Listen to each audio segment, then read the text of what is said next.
The political climate in Zambia continues to be marked by sharp accusations and partisan tensions, as opposition leader Brian Mundubile has reignited debate over the neutrality of the country's law enforcement institutions.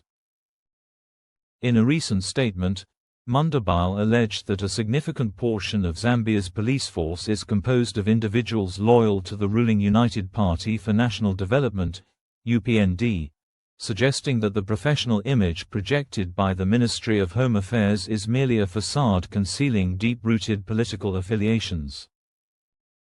This claim, though not supported by official data, has stirred public discourse and raised questions about the politicization of state institutions under the current administration. Mundubile's remarks come amid growing scrutiny of the UPND's governance style, particularly in its handling of dissent and law enforcement.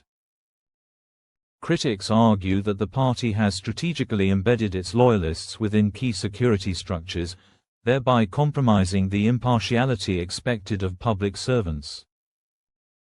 The opposition contends that this alleged infiltration has led to selective policing, where opposition gatherings are disrupted or denied permits, while pro-government activities proceed unhindered. Such accusations, if substantiated, would point to a troubling erosion of democratic norms and institutional independence.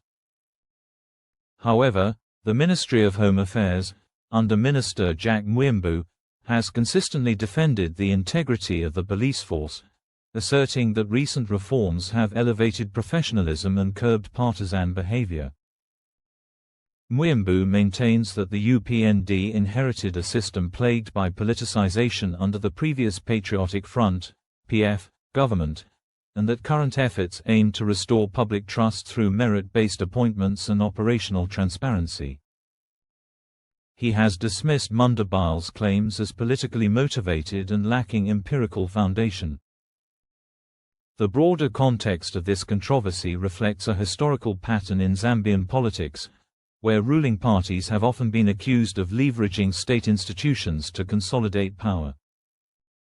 During the PF's tenure, similar allegations were leveled against its leadership, with reports of police bias and suppression of opposition voices.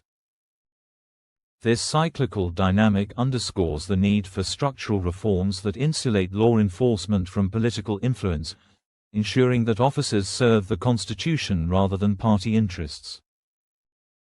Analysts suggest that the persistence of such claims, regardless of the party in power, reveals a deeper institutional vulnerability. Without robust oversight mechanisms and independent recruitment processes, the police force remains susceptible to manipulation. Civil society organizations have called for the establishment of a non-partisan police commission, tasked with monitoring conduct and enforcing accountability. They argue that restoring public confidence requires more than rhetorical commitments. It demands tangible safeguards and a culture of impartiality. In the absence of verifiable data, Mundubile's assertion remains a politically charged allegation rather than a confirmed reality. Yet its resonance within public discourse highlights the fragility of Zambia's democratic institutions and the urgency of depoliticizing the security apparatus. As the country approaches future electoral cycles, the credibility of its law enforcement agencies will be pivotal in maintaining peace, fairness, and public trust.